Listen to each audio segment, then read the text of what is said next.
So if you have a problem with your Galaxy Z Flip 8 not connecting to the internet, one of the reasons could be that you have the wrong date and time.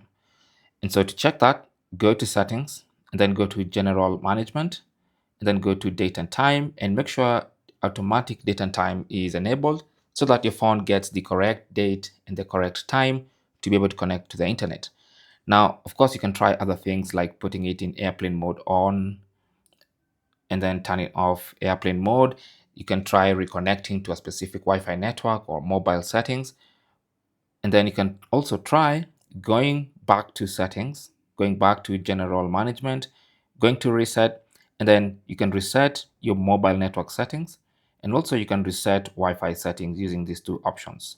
So for mobile network settings, just tap on that, and then uh, tap on reset settings, put in a password and confirm. And that's going to reset all your mobile network settings, and maybe that should fix the problem in case you're trying to connect to the internet via your mobile network.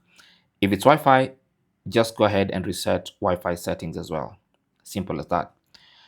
Thanks for watching and good luck.